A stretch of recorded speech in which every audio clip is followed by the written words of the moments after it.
and welcome to the preview show. Of course, this week we've got a very special meeting on Friday night at Armadale Stadium where we welcome the best and the cream of the National League for the Caledonian Riders Championship, of course in association with Lithgow Tires and Exhaust. Joining me, of course, is co-host Mitchell Davey. Mitchell, of course, of course, this is a kind of area you specialise in. You can let the fans know some lowdown about some of the riders we're going to see tomorrow evening. Of course, when we started to put this meeting together, I came to you for a wee bit of advice on some of the names and guys that are involved in the field. There's a few that kind of stuck out even now for you as well. But there's interesting battles all over this field, isn't there? There's the guys at the lower end of the scale that maybe haven't got enough track time, and guys like yourself who are going to be competing to win the championship. Yeah, it's on paper there's a vast variety of different levels of riding, which essentially is what the National League's about. But at the same time, I think for a lot of the boys, it's a new track, maybe that they haven't been to before, or if they have been to, maybe not had a chance to race on. So I think there's going to be a couple of dark horses in the field, and it's definitely going to be not an easy meeting.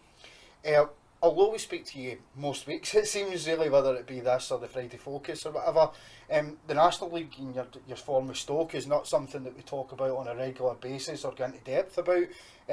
We see that you're averaging in excess of 9 points in the National League in a struggling team in Stoke, obviously Stoke down the bottom of the National League. But how are you finding your season in the National League so far? Are you happy with the way things are going down at Stoke? Yeah, my form has been a bit up and down. At the moment, I'd say my away form has been a lot better than my home form. I've had, obviously, I blew an engine the other week, which left me riding an engine that I'd never ridden before at Stoke. So it took me all meeting to find a setup, and little obstacles like that. Obviously, having one engine that I like both for Edinburgh and run the same engine at Stoke, it makes it difficult. But at the same time, yeah, I can't really complain about my scoring. A lot of people would like to have scored what I've scored so far. So I'm not going to complain too much. It's been a good start to the year for me. But look at the field, and there's a lot of riders there's riders that have made the step up into the championship that we see, like kind of Dan Bewley, who made an impression at Edinburgh last year, making a big impression with both Bellevue and the Premiership this year in Glasgow. Ben Hopwood is coming into his own this season, doubling up with Kent Kings in Newcastle now, of course. Yeah. Max Clegg at Edinburgh. But then we look at guys like Rob Shuttleworth, maybe first kind of full season in the championship as well, and of course Kyle Bickley, who stepped into the National League. He's averaging in excess of 8 points. So there's riders that are all going in the upward trajectory, as it seems, in their career. That's got to be good for this meeting anyway as well. And one rider that's kind of stuck out, and is one that you kind of recommended to us as well, was Tom Woolley. Is a rider I'm really looking forward to seeing as well. Again, a lot of impressive scores, and he's had a few guest bookings in the championship as well. Yeah, that's it. Everyone's doing really well. I think having the British 2 or 3 point reserve in championships, giving riders that that hunger to push on. If you're doing good in National League, you're going to get the guest bookings, or you're going to get a full-time ride. That's happened for Ben. Ben stepped up into the Newcastle team. I think. I don't think he wasn't there to start with. I don't think. No. Yeah, no. So he's made the step up, and you can see in his racing it's pushed him on, and having the two leagues is a big thing, and yeah, riders like Tom Woolley and that they're really strong riders. They may be unheard of in a sense for Edinburgh fans, but for myself, you go to a track like Buxton, you know who these riders are. They're quick around there, so you got to be ready. And also when they come to your home track, you can't have that. There's no easy races. You yourself are a rider that's made the transition between National League and now the Championship, as it were. How difficult is it for guys like Tom Woolley, maybe Kyle Bickley, who's going to step up next season? How difficult, Rob Shuttleworth, how difficult is that transition for riding full-time National League to doing the two leagues, and especially with how competitive the Championship is? Oh, there's a massive difference between the two leagues. You know, you got to learn different things, different setups. You know, the tracks are probably the most noticeable thing different between championship level and national league. National league's pretty well slick everywhere you go. Championship, you know, there's a lot of grippy tracks out there, so you got to be prepared and have an understanding of your bike setups a bit more, you know, to make sure you're on par. And the biggest thing is obviously gating. You know, there's boys in the championship, you know, who are riding in the World Cup, so you know, it just shows the level of riders in the championship. So yeah, it's a hard transition to make, but you know, with, like I said, with the two 3-point rider in championship teams rule, you know, it's giving you that taste. And you know, if you've got the desire and the will, and you know, you got the time and money to dedicate to it, there's no reason why you can't make the step up. Of course, you mentioned that we've got a good mix. There's a varied mix of riders within the meeting. Of course, we've got Dan Bewley, who's pulling up trees across all three divisions. Of course, doing well in the European under-21s, Team GB under-21s. But at the lower end of the field, we've got guys like Dale Lamb, Kev Whelan, Ryan McDonald to a certain extent, Keane Dickin, all guys that are looking to kind of break into the National League. Just to concentrate and maybe kind of Dale and Kev to begin with here. Obviously, you're a rider who's based in Scotland.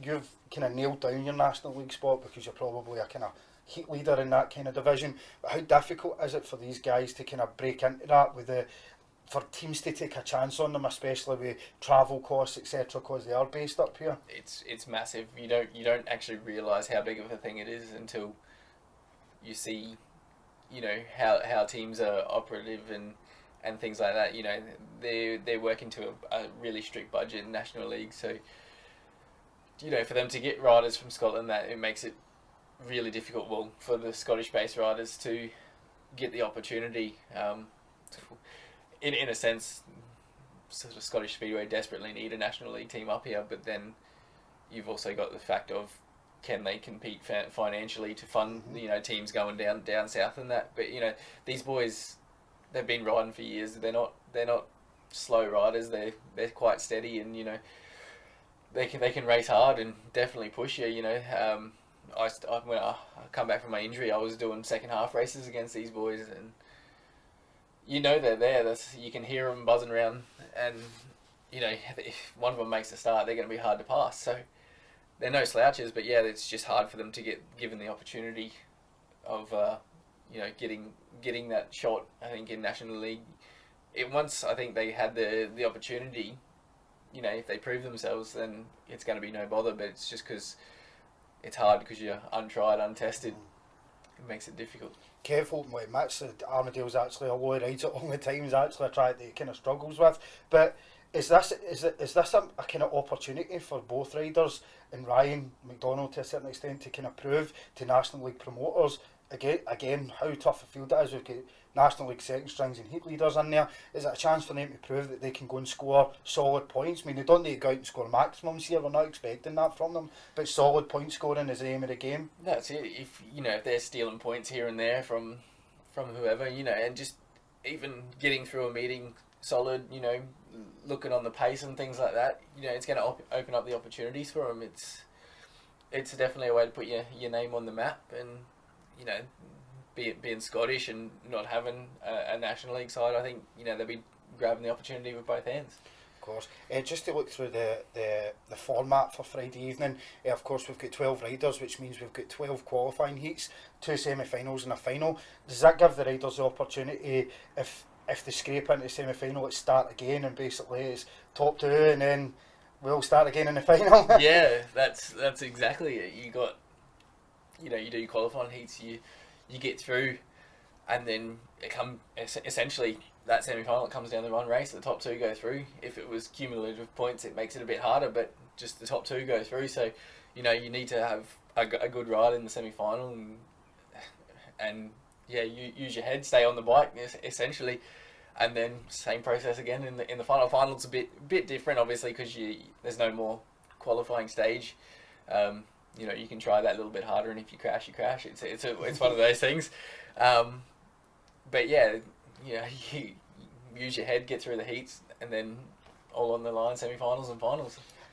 We've had a great response from sponsorship backing for both riders and heat sponsors. I'd like to thank everybody who got involved, because it's meant a huge amount to us for us to put on an event like this, and to have the backing from the fans has meant a lot. And it's actually proved, Mitch, that there's actually a desire to see this level of speedway in Scotland. Is there a hope for a kind of drive here that we can, like you as a rider, would you like to race in more meetings like this up here? Oh, for sure. It's always good to have meetings on your home track, but just to give boys the opportunity, and also give essentially the National League boys, the ones that live down south, an opportunity to come up north. There's no reason for them to come. I think the most northern track's Manchester, so there's no reason for them to come up. But if there's individuals and things held, and with thanks to like all the sponsors and the sponsoring the riders and the heats, it helps pay the bills for the riders that have got to come up. So it's a massive thing, and then giving the local lads an opportunity to race rather than sitting at the end of a meeting waiting for a second half. Of course. Do the qualifying heats allow you, Mitch, just looking at kind of the bigger picture of the season here, did the qualifying heats allow you here to maybe try some things? Is this kind of competitive practice for yourself, really? Oh, it's gonna be. It would be silly not to try things, to try and learn to make my championship racing better.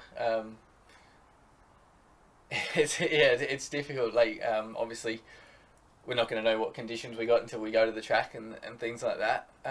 But at the same token, I've got a starting point where I've sort of been riding with my at the championship level, and we can test and try things that maybe I've thought about but haven't done in a meeting, just because I want to score points for the team. You don't want to take that risk in case it doesn't work. So it'll give me that opportunity, and again, it's just more track time and getting more comfortable on the track.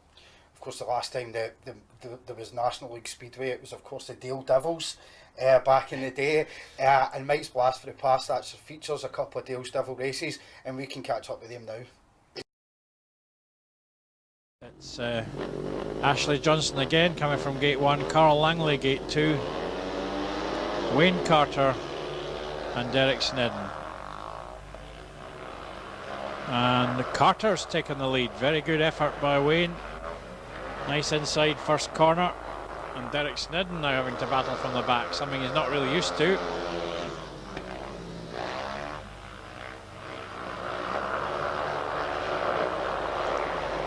Wayne knows this place so well, keeping a fairly tight line. Snedden's got onto his tail.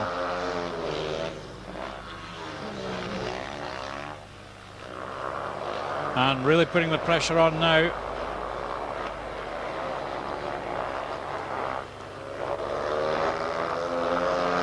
Snedden's front wheel and Carter's back wheel within inches of each other. Snedden now goes for the outside, just over slid there. He's going to try an outside challenge on the last corner. And a perfect bend by Snedden takes him to the front for a magnificent victory. Gate 11 once again a TR ride here, this time for Barry Evans. He comes from gate 3 with Barry Campbell inside him. Evans and Campbell contesting the lead, and it's Evans who goes ahead down the back straight.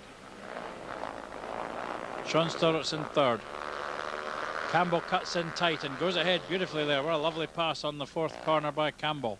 That's his 40. Here comes Evans again round the outside. Tremendous battle. Evans trying to take the 6 points. Once again, Campbell cuts in tight and almost comes alongside Evans there.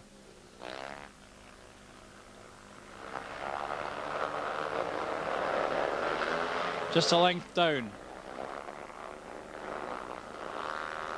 Same move again. Lovely corner by Campbell, but he's just short. Evans keeping his eye on him. Campbell closer still as they go into the pits turn again. Superb race. And Campbell just edges ahead there. What a marvellous win for Barry Campbell. good to see some National League action there ahead of Friday's match, of course. We've built this up as a kids' evening as well. We'd like to thank a couple of sports clubs who've got involved, taking full advantage of it. I think there's 56 people coming between kids and adults, only 4 of which have actually attended Speedway before, so we can count that as a wee bit of success for the PR point of view as well for Friday's meeting. And we hope that there's going to be enough there, Mitchell, that will keep these guys coming back week after week, especially through the school holidays for the kids. That's it. Well, it's a top class field. Very going to be some very competitive races. There's a lot of good riders and a lot of sort of unknown quantities, but everyone's going to be giving their best shot. So hopefully it's full of entertainment and on and off the track with all the face painting and everything like that. As you mentioned, actually, there is a lot going on besides the racing. The racing, of course, is the main attraction, but beside that, we've got bouncy castles and face paintings for the kids. And after the meeting, we're going to have the top 3 after the trophy presentation. It will be in the bar and a media conference type thing we're going to have in the bar, and then hopefully we're going to have one of the Monarchs guys for a Q&A later on in the night. So after the meeting, don't go away, get yourself into the bar, and we'll have a Friday Focus live from the bar at Armadale Stadium. Mitchell, I'm really looking forward to this tomorrow. I'm looking forward to seeing yourself against some of the National League guys. Not something I see often either, so it'll be good to see you in competitive action. But until the Friday Focus live in Armadale Bar, we look forward to seeing you at the Caledonian Riders Championship in association with Linlithgow Tyres and Exhaust tomorrow evening. Good night. Good night.